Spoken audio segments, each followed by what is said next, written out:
A shy girl starts a fake relationship with the most popular guy in school, and pretty soon she's stuck in her lie. We'll find out what happens next in today's recap of this teenage romance, To All the Boys I've Loved Before. The film starts with Lara, who is dreaming about her sister's boyfriend, Josh. Lara lives with her dad and two sisters who are throwing a party, since her elder sister Margot is going to Scotland for college. Josh is also at this little feast, but it's clear that things are not going well between him and Margot. That evening, while the two of them are fighting, Lara remembers that she always had a crush on Josh, but before she could confess, he was dating her sister. At one point, she felt so strongly about him that she wrote a letter to him, which she never posted. So far, she has written letters to 5 guys, but she doesn't have plans to post any of them. Later that night, Margot tells Lara that she broke up with Josh. She says that since she's not going to see him, she doesn't want to live in regret. The next day, Lara and her family go to the airport to see off Margot. In the evening, Lara puts some of her old stuff into Goodwill boxes. The next morning, her dad takes her picture with her younger sister Kitty before they leave for school. It's a new school year, and it starts off bad when Lara gets into an argument with Jen, who used to be her friend. Lara kissed a guy named Peter in 7th grade, and now Peter is Jen's boyfriend. Jen's cousin Christine, however, is Lara's best friend, and she defends Lara everywhere. That day, Lara is wondering where to sit during lunch. She tries to eat in the library, but she's not welcome there either, so she ends up sitting on the bleachers with Josh, who says that he still wants to be friends with her. After school, Lara is going home with Kitty when she almost runs over Peter. He doesn't get mad at her, but tells her to be careful not to hit anyone else. That night, Lara is watching TV with Kitty, who tells Lara to find a boyfriend or she'll be lonely all her life. Lara, on the other hand, doesn't care about a boyfriend, so after she falls asleep, Kitty sneaks into her room. The next morning, Lara is running on track with Christine when Peter tells her that she's very nice, but he doesn't feel anything about her. Lara understands everything after seeing the letter she wrote to him in his hand. She passes out, and Peter has to help her up, but that's when she sees Josh running over while holding another letter. She doesn't want to talk to him, so she pretends to kiss Peter before running away to the bathroom. She isn't safe there either, since a boy named Lucas also received her letter. Lara met Lucas in her freshman year, and they spent a great night dancing together. But Lucas is into men and doesn't feel anything for her. After getting home, Lara realizes that her box of letters has vanished. Lara's still thinking about what to do when she sees Josh coming over, so she sneaks out and goes to a nearby diner. There, she runs into Peter, who wants to know everything about those letters. Lara tells him how she wrote letters to 5 people, and somehow they got posted. Peter believes her story and even gives her a ride back home. Before Lara leaves, he asks her if she can pretend to be his girlfriend for a while. This will make Peter's ex-girlfriend Jen jealous, and it will also keep Josh away from Lara. The offer is tempting, but Lara refuses. However, at night, she realizes that it's the best way to defuse the whole situation.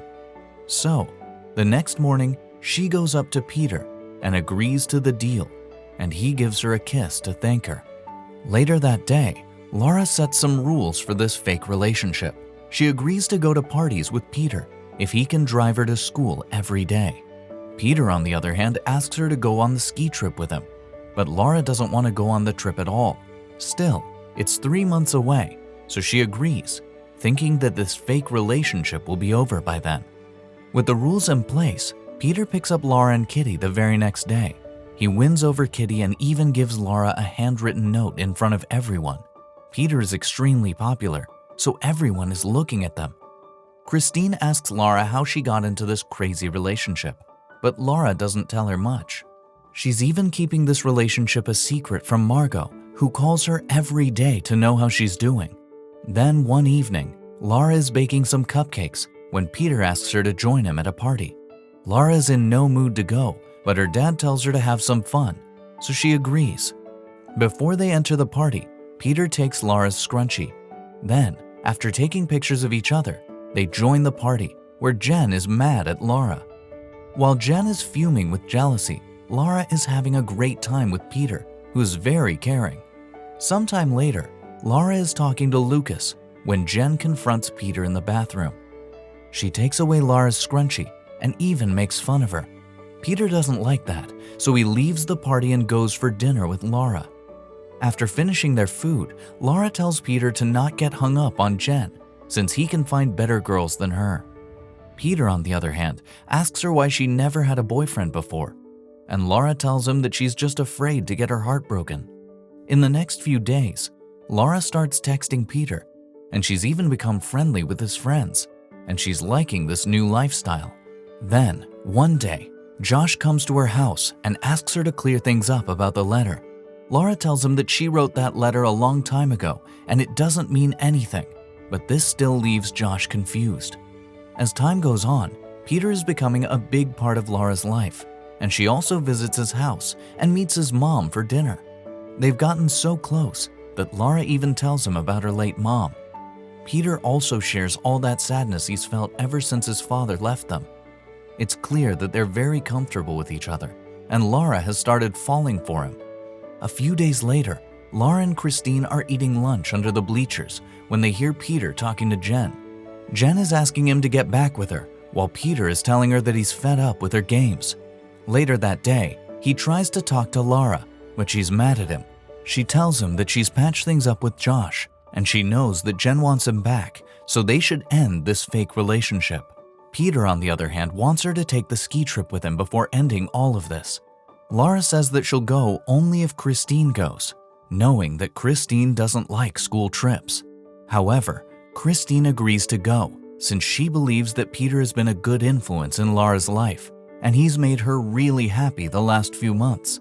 While Laura's getting ready to get on the bus, her dad tells her to use protection before doing anything silly, and this really embarrasses her. On the bus, Peter wants her to sit with him, but she sits next to Christine, and this allows Jen to sit next to Peter. Even after reaching the ski resort, Laura spends her time reading books and hanging out with Lucas. She tells Lucas about the fake relationship, but he explains that Peter really loves her, and he just used this fake relationship to get close to her. After hearing this, Laura goes looking for Peter, and she finds him in the bathtub. He's mad at her for ignoring him, and he also makes it clear that he really likes her. To his surprise, Laura gets into the tub and tells him that she shares his feelings. They end up spending some romantic time in the bathtub before Peter takes Laura to her room. The next morning, Laura is getting on the bus when everyone starts clapping for her. This time, she sits next to Peter, and this makes Jen jealous. After getting off the bus, Jen tells Laura that Peter came into her room last night and even gave her Laura's scrunchie. This news shocks Laura, who confronts Peter. He tries to explain what really happened, but Laura leaves without hearing him and goes straight home, where she finds out that Margot is back for Christmas. Laura is happy to see her, and the sisters start talking to catch up. But this is when someone knocks at the door. Laura goes out to see Peter, who is still trying to explain what really happened. But Josh comes there, and an argument starts between the two of them. While they're arguing, Peter mentions how Laura wrote a love letter to Josh, and unfortunately, Margot hears this and she gets upset. By this point, Laura's day is ruined, but it gets worse when she finds out that someone made a video of her and Peter in the bathtub. She runs to Margot to ask for her help. Margot says that the video isn't clear and everything will blow over pretty soon, so Laura shouldn't worry. Laura tells her that she never intended to date Josh, and the letter was written years and years ago. The girls finally make up, but Laura learns that Kitty is the one who sent those letters. She wants to punish her, but Margot asks them to stop fighting. She even gets the video removed from Instagram, and after a few days, Laura is ready to move on. She's cleaning her room when her dad decides to take her out for dinner. They're sitting at this small diner where Laura's mom and dad used to hang out a lot. Her dad tells her that she was clearly happy with Peter, but even if she doesn't want to be with him anymore, she should still try to be more open about her feelings. After sharing this great evening with her father, Laura goes back to school the next day. She's trying to get her life back, but she finds out that students are still making fun of her for the bathtub video. With tears in her eyes, she's trying to run away, but Peter gets there and tells everyone to stop messing with her. Laura knows who made that video, so she goes to have a talk with Jen. Jen doesn't admit to making the video, but apparently she's still mad that Laura kissed Peter in 7th grade. Laura finds the whole situation amusing, and after getting back home, she clears things with Josh. She tells him that she wants her friend back, and he promises to be there for her. He tells her that Peter wasn't actually a bad guy, and she should at least give him another chance. Laura says that she's worried that her feelings might be one-sided, but Kitty shows her all the notes that Peter wrote for her, and it's clear that he was in love with her all along. After all of this, Laura finally musters up some courage and drives to school, where Peter is finishing his lacrosse practice. She tells him that she really likes him, and he tells her that he went into Jen's room that night to end things with her because he's in love with Laura. The film ends with them kissing in that field.